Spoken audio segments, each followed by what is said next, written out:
इन दिनों सोसाइटी में बहुत सारी चेंजेस आ चुकी हैं, नई नई टेक्नोलॉजी आ चुकी है। ऐसे में पेरेंट्स और बच्चों का रिलेशन जो है बहुत ज़्यादा क्लोज नहीं रह सका। इसमें बहुत सारे डिफरेंसेस आ चुके हैं। तो फ्रेंड्स, हम आज इसी बात पर डिस्कस करेंगे कि बच्चों और पेरेंट्स के बीच में जो गैप आ चुका है, उस गैप को हम किस तरह से ठीक कर सकते हैं।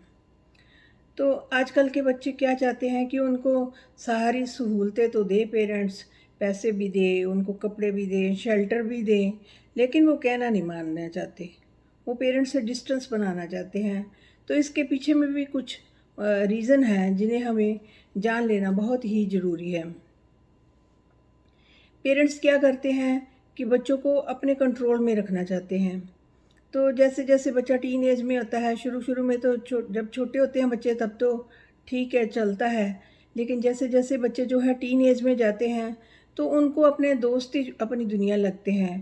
पेरेंट्स से सिर्फ इतना ही रिश्ता रखते हैं कि चलो खाना खा लिया, घर में रह लिया, कुछ बात कर ली, बस इससे ज़्यादा कुछ नहीं। उनका इमोशनल रिलेशनशिप जो है बिल्कुल ही डाउन जा चुका है इन दिनों। उनको अपने दोस्त अपने ज़्यादा क्लोज़ लगते हैं। तो बहुत सारे पेरेंट्स इस बात को लेकर चिंतित हैं कि उनके बच्चे जो है उनसे दूर होते जा रहे हैं। तो इसके लिए पेरेंट्स भी उतने ही ज़िम्मेवार हैं जितने कि बच्चे। तो बच्चे को हम अपने फ्रेंड नहीं बनाते।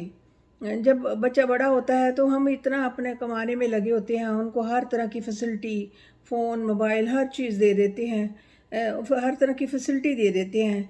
लेकिन कभी बैठकर उनसे इंटरेक्शन करने के लिए हमारे पास समय नहीं होता। हम इतने थक जाते हैं जॉब से भी और दुनियादारी के कामों से इतने थक जाते हैं कि बच्चों के साथ हम पूरी तरह से कोई भी किसी विषय को लेकर कोई ख़ास टॉपिक हो, उस पर बैठकर भी आपस में चर्चा करें, तो पेरेंट्स और चाइल्ड का रिलेशन जो है बहुत अच्छा हो सकता है।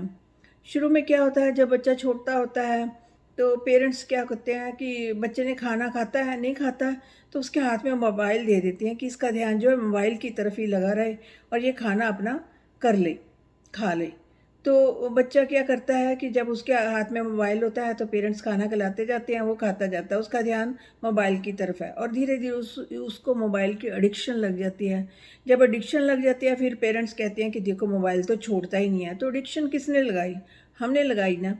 तो शुरू में ही हमें कोशिश करनी चाहिए कि बच्चे को जब फूड दें, ना तो टीवी के साथ बैठ कर दें, ना ही मोबाइल के साथ बैठे। मोबाइल और टीवी को काफ़ी 10 साल तक तकरीबन बच्चों से दूर ही रखना चाहिए। लेकिन बच्चा जब यहाँ 1 साल का 6 महीने का ही होता है तो उसके हाथ में पेरेंट्स जो है मोबाइल पकड़ा लेते हैं और सोचते हैं कि हमारा काम ईज़ी हो गया। इससे आपका काम ईज़ी नहीं होता।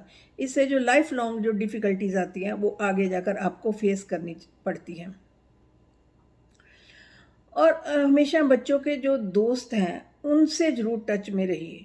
उनको घर पर बुलाइए कि वो किस तरह की कंपनी में हैं, जो हमसे दूर क्यों जा रहे हैं, उनके साथ इंटरेक्शन रखिए और बच्चों के साथ अपना क्लोज़ होने की कोशिश करें। जितना क्लोज़ होंगे बच्चा भी आप कई बार जब बच्चे छोटे होते हैं तो पेरेंट्स को कोई ना कोई सवाल पूछते रहते हैं। तो पेरेंट्स कई बार तो जवाब देते हैं, कई बार गुस्से में कहते हैं कि छोड़, हर समय कुछ ना कुछ पूछता ही रहता है। तो ये आपके लिए जो दुनिया है पुरानी हो चुकी है, लेकिन जिस बच्चे ने जन्म लिया है धरती पर उसके लिए ये सब नया है।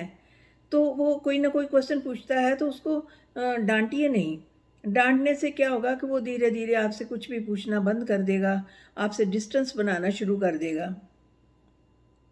कई बार क्या होता है कि बच्चे को हम अब बच्चा जो है अपनी इमोशंस जो है आपके साथ शेयर करना चाहता है, लेकिन हमारे पास इतना समय नहीं होता कि हम उसकी इमोशंस को सुने, उसके अंदर क्या चल रहा है। कई बार बच्चा बता बता कर थक जाता है तो हम कहते हैं चलो सुनते हैं सुनते हैं। ऐसा करते करते हम सारा टाइम निकाल देते हैं और जैसे जैसे टाइम निकलता जाता है तो बच्चा फ़ील करता है कि ये मेरी बात को सुनना नहीं चाहते, तो बाहर अपने दोस्तों से शेयर करना शुरू करता है और यहीं से शुरू होती है बच्चे की पेरेंट्स से जो है डिस्टेंस बनाना शुरू कर देते हैं। तो ये एक बहुत ही सीरियस मुद्दा है। पहले के ज़माने में जो थे इतने ज़्यादा गैजेट्स नहीं चले थे, तो बच्चे जो थे टोटली पेरेंट्स के साथ ही बहुत एंगेज थे, घर में ग्रैंड पेरेंट्स से और कोशिश करिए कि जब बच्चे छोटे हैं तो उन्हें दादा दादी की कहानियाँ सुनाइए, नाना नानी की कहानियाँ सुनाइए, उनको स्टोरी सुनाइए। स्टोरी के ज़रिए हम बच्चे को बहुत सारी वैल्यूज़ दे सकते हैं।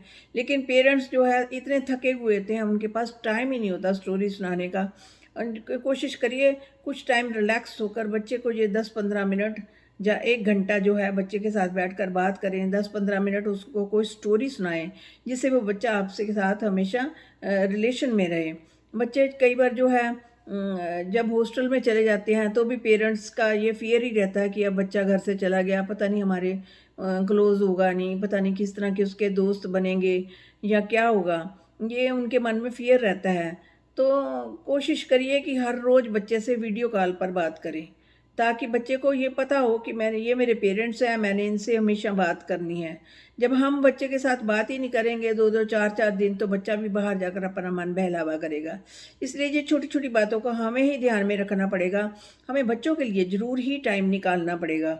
अगर हम आज टाइम नहीं निकालेंगे तो यह वक़्त हाथ से फिसल जाएगा और बच्चे जो है अपनी मनमर्ज़ी करेंगे और उनकी दुनिया आगे की आगे, आगे की आगे बढ़ती जाएगी और हम पेरेंट्स देखते रह जाएँगे। तो दोस्तों ये छोटे-छोटे बातें थी जो हम पेरेंट्स को ध्यान में रखनी पड़ती हैं। चाहे ये छोटी बातें हैं लेकिन इनके रिज़ल्ट जो हैं बहुत अच्छे निकलते हैं अगर इनको फ़ॉलो करें। तो दोस्तों अगर ये मेरा आपको वीडियो अच्छी लगी है, कुछ बातें अच्छी लगी हैं तो प्लीज़ मेरे चैनल को लाइक और सब्सक्राइब कर दें। अगर कर दिया तो अच्छा, अगर नहीं किया तो प्लीज़ कर देना। शुक्रिया फ्रेंड्स।